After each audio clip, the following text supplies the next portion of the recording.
So you have several book series out right now. Why don't you tell us about it?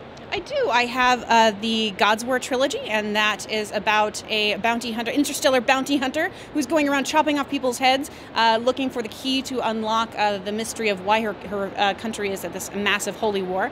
And then my new series is actually the epic fantasy The Mirror Empire, which is about two parallel worlds colliding and going after each other with blood mages and sentient plants. And it's Game of Thrones meets Fringe, basically. It's been a ton of fun. It's been very well received, and I'm really looking forward to getting out the second book, which is Empire Ascendant, and that'll be in October. So, yeah. When you set out to write a series, I'm sure that's very different from writing a standalone book. Do you plot out each book in the series, or do you sort of let it take shape as you're writing? How does that work for you?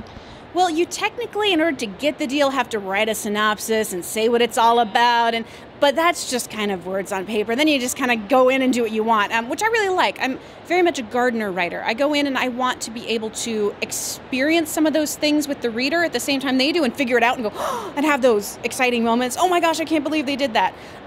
So I really enjoy that aspect of it. So there's, some of it is marked out, and then some of it I make up as I go along, which, I think more writers do that than they really say. A lot of we're just making stuff up. So, yeah. I find with writers it's somewhat divided, and people who really swear by outlining, and then others who just write like off the top of their head and let themselves discover. Yep. So, yeah, there's the gardener versus architect. So the architects, they want to have everything set out, and they need to have a really strict outline and have everything to be exactly the way it is. And unfortunately for architects, if something goes haywire, they don't know how to bring it back in. It's a little bit harder. And then gardeners have kind of a similar but different problem is when it goes haywire, they'll follow it down. Who knows where it's going to lead, and they might, go off script a little bit. So, yeah. Right. Oh, that's interesting. Mm-hmm. So you were a keynote speaker this morning at the Book Blogger Conference here at BEA. How important is it for authors nowadays to have an active blog? It's one of those things, if you're not good at social media, stay off it. I think that's good advice. I would tell every writer that, because, in fact, one of the things we talked about on the panel is when authors and bloggers go bad, right? An author will run onto a comment section about a review that a blogger did and throw all their fans at them. It'll go down really bad.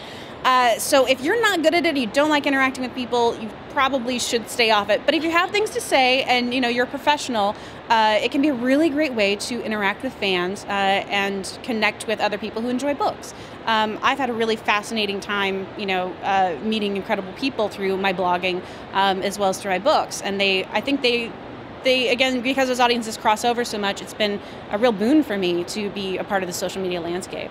Yeah.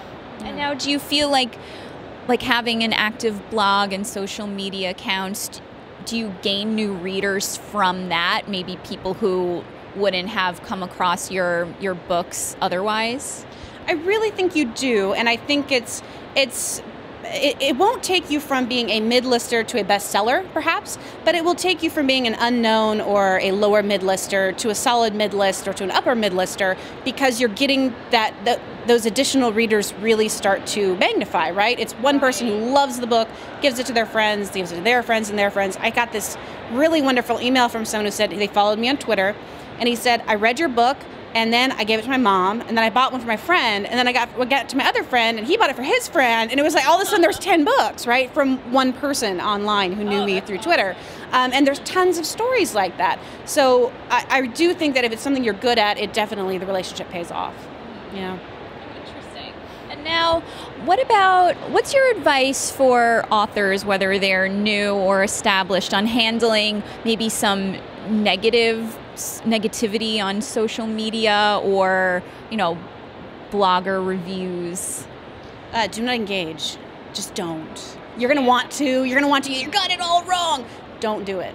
And that is my approach. Some people will email bloggers. I don't think that that's a very good idea either. I've been on the other side. I've been a blogger who, I was not very established. I hadn't written a book or anything yet. And an author emailed me, that's all wrong what you wrote about me. So you started as a book blogger. That's so interesting. Yeah, so I've seen both sides. Yeah. And so my policy is definitely do not engage. As a blogger, as an author, you feel I have no power and I'm nobody. But compared to a blogger, as a blogger, anyone who has published a book, I always was like, oh my gosh, a real writer talked to me, and you give them power. So you really need to take responsibility as an author and say, okay, I realize I'm in a socially more powerful position. I need to be the adult, and I need to, this is a profession. You need to be an industry professional. Right. So I just don't engage. Oh, okay. Yeah. That's good advice. What about if someone writes a really nice review? Do you think it's good practice to thank them or comment on the post, or do you just not engage with that either, just so that it just stays objective? Usually what I do is I will take a quote from that positive review and then link to it, like on Twitter or Facebook or somewhere. So it's not me saying, oh, this is an amazing review, thank you so much. It's taking their words and just sharing their words with my audience. And then directing traffic to their blog, which is kind of like a kudos, right? Is gives that to them. So I try to, again, keep it as, if they engage me, that's different. If a blogger comes to me and says, hey, let's talk, or emails me, or talks to me on Twitter, that's different. But I try really hard not to go straight to them. So. And is there anything else you'd like to add that we haven't talked about? I think a lot of people know me best probably for a blog post called We Have Always Fought, which went viral last year. And that was a really great experience. And I have a new book actually of essays coming out based kind of around that from Tor Books next year called The Geek Feminist Revolution. So that's going to be a lot of fun. So I'm really looking forward to that in 2016. Oh, cool. Yeah. Cool. Well, thank you so much. Well, thank you for having me.